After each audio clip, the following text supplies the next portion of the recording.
भारत में एक लंबे समय तक रूल करने वाले मुगल बादशाहों ने कई बिल्डिंग्स बनवाई, चाहे ताजमहल हो, लाल किला हो या फिर पाकिस्तान में मौजूद किले और मुगलों की शानदार दूसरी बिल्डिंग्स हो।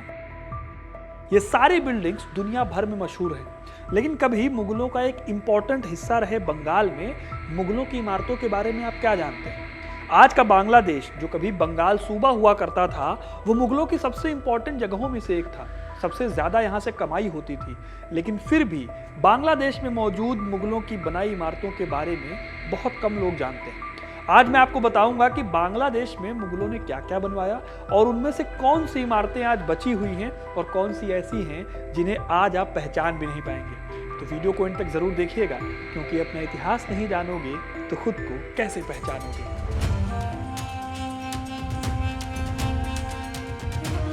बांग्लादेश अकबर के काल में साल 1576 में मुगल साम्राज्य का हिस्सा बना था।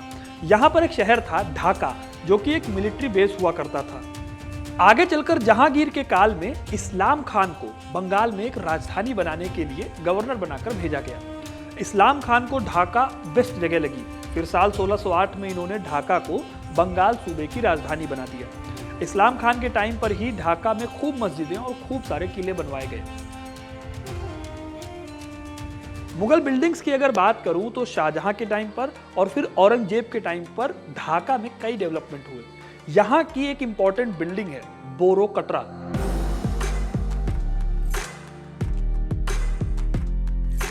साल 1644 से 1646 के बीच बनाई गई ये बिल्डिंग पहले तो बंगाल के गवर्नर और शाहजहां के बेटे शाह शुजा के रहने के लिए बनाई गई थी, लेकिन शाह शुजा ने बोरो कटरा को अपने वफादार मीर अबुल कासिम को दान कर दिया। बोरो कटरा उस टाइम की शानदार इमारत हुआ करती थी। इसका नाम बोरो कटरा इसलिए भी पड़ा क्योंकि मीर अबुल कासिम ने इसे एक सराय में तब्दील कर दिया था। बोरो कटरा यानी कि बड़ा कारवां। ये बिल्डिंग बुरी गंगा नदी के किनारे पड़ती थी। यहाँ पर बॉर्डर टैक्स देने वाले व्यापारी और यात्री आकर आराम करते थे। इस तरह बोरो कटरा वैसे तो बांग्लादेश के लिए कल्चरल इंपॉर्टेंस रखता है, लेकिन लगातार मुकदमेबाजी और कंट्रोवर्सी के चलते बांग्लादेश का आर्कियोलॉजिकल डिपार्टमेंट इन बिल्डिंग्स को सेफ नहीं रख पाया। आज हालत यह है कि ये बिल्डिंग आधी से ज्यादा गिर चुकी है और ऐसी इसकी हालत हो गई है कि आप इसे शायद ही पहचान पाएंगे। बोरो कटरा के बाद जो एक शानदार इमारत बांग्लादेश में बनी थी वो है ढाका में मौजूद लाल बाग का किला।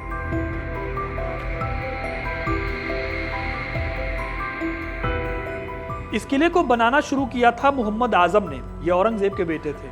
औरंगजेब ने इन्हें बंगाल का गवर्नर बनाकर भेजा था। मोहम्मद आजम ने साल 1678 में किला बनाने का काम शुरू किया। इसी दौरान उनकी मां की मौत हुई तो उनके लिए आजम ने एक मकबरा भी इस किले में बनवाया, लेकिन किले को बनाने का काम पूरा होता उससे पहले ही आजम खान को दिल्ली वापस बुला लिया गया। इस तरह यह किला अधूरा रह गया।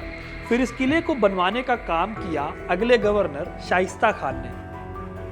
ये औरंगजेब के मामा थे। आज ढाका में कुछ चुनिंदा बिल्डिंग्स में से ये एक बिल्डिंग है जो सही सलामत बची हुई है। शाइस्ता खान को बिल्डिंग्स बनाने का बहुत शौक था, जैसा कि बाकी मुगलों को उस समय हुआ करता था। उसने ढाका को एक मॉडर्न शहर बनाने में कोई कसर नहीं छोड़ी। कई पब्लिक प्लेसेस बनवाए, मस्जिदें बनवाई, साथ ही मकबरे और महल भी बनवाए। लाल बाग किले के अलावा उन्होंने एक और बिल्डिंग बनवाई जिसे चोटो कटरा कहा गया।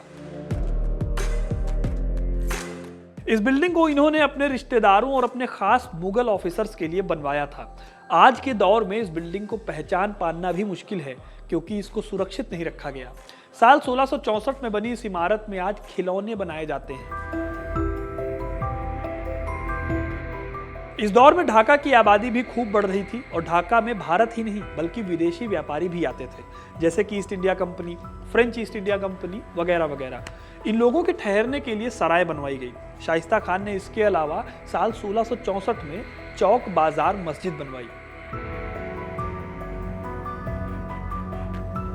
ये यहाँ की प्रसिद्ध बिल्डिंग्स में से एक है। इसे यहाँ की शाही मस्जिद कहा जाता है, क्योंकि यहाँ पर शाइस्ता खान नमाज अदा करते थे। ढाका में मौजूद ये मस्जिद अपनी इंद्रधनुषी मीनार के लिए प्रसिद्ध है। यहाँ कई चौकोर कमरे हैं और साथ ही नमाज के लिए एक मंच भी बना हुआ है। शाइस्ता खान ने अपने जीवन के आखिरी दिनों में जो एक और इमारत बनवाई थी वो थी अपनी बेटी का मकबरा। उनकी बेटी का नाम था बीबी परी। एक बीमारी की वजह से उसकी मौत हो गई। बीबी परी की याद में फिर उन्होंने बीबी परी का मकबरा बनवाया। इसे बनवाते वक्त उन्होंने दिल्ली के लाल किले और आगरा के ताजमहल से इंस्पिरेशन ली थी। अभी तक जितनी भी बिल्डिंग्स मैंने आपको बताई वो सब ढाका में थी। ढाका काफी डेवलप्ड शहर था, मलमल के लिए प्रसिद्ध था। आज के बांग्लादेश को अगर देखें तो इससे ज्यादा विकसित शहर उस टाइम पर कोई दूसरा नहीं था। लेकिन साल 1717 में कुली खान जब बंगाल के सूबेदार बने तो उन्होंने राजधानी को ढाका से मुर्शिदाबाद शिफ्ट कर दिया। फिर धीरे धीरे ढाका की साख गिरती चली गई और आगे चलकर एक ऐसा वक्त आया जब मुगल सत्ता के हाथों से बंगाल निकल गया और यहाँ पर नवाबों का राज चलने लगा।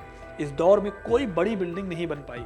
फिर तो आपको पता ही है कि प्लासी और बक्सर की लड़ाई के साथ ही बंगाल पर अंग्रेजों ने अपनी हुकूमत कायम कर ली। आज बांग्लादेश में ये सारी बिल्डिंग्स बेहद खस्ता हाल में हैं। अचंभे की बात यह है कि मुस्लिम डोमिनेटिंग कंट्री होने के बावजूद यहाँ पर मुगलों से जुड़ी इमारतें इस हालत में हैं। अगर लाल बाग किले को और बीबी मकबरे को छोड़ दिया जाए तो किसी और दूसरी इमारत को दोबारा पुराने हाल में ला पाना भी मुश्किल है। एक तरह से बांग्लादेश मुगलों की किसी भी विरासत को उस तरह से सहेज कर नहीं रख पाया जैसे कि भारत ने सहेज कर रखा। तो दोस्तों, ये था बांग्लादेश में मुगल बिल्डिंग्स का इतिहास। आपको ये कहानी कैसी लगी कमेंट करके जरूर बताइएगा। वीडियो को लाइक और शेयर करना ना भूलें और ऐसी इंटरेस्टिंग कहानियों के लिए हिस्ट्री कनेक्ट को सब्सक्राइब जरूर करें। धन्यवाद।